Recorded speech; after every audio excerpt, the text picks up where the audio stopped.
Today we will be demonstrating how to use the string operations tile in Magic ETL in Domo.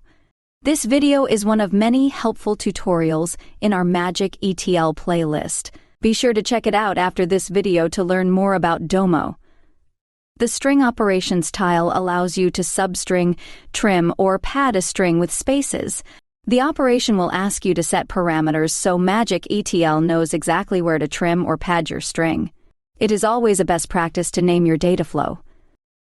Under the Text Actions section on the left-hand menu of your screen, you will find the String Operations tile. Drag that tile onto your canvas.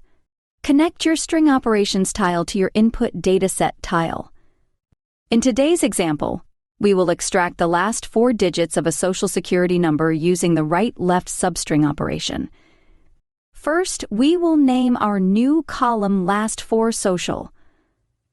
Then, we will select the right-left substring option from the Operations menu. If you choose another operation, you will just follow the prompts to specify your range. Next, we will select Full Social as our input column. Our substring length will have a value of 4 since we only want the last 4 of the full social.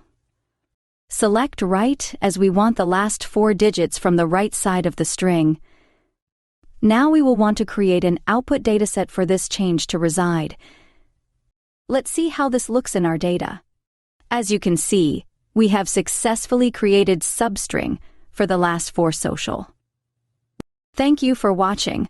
Be sure to like this video and subscribe to Arigato Analytics for more tips for Domo users.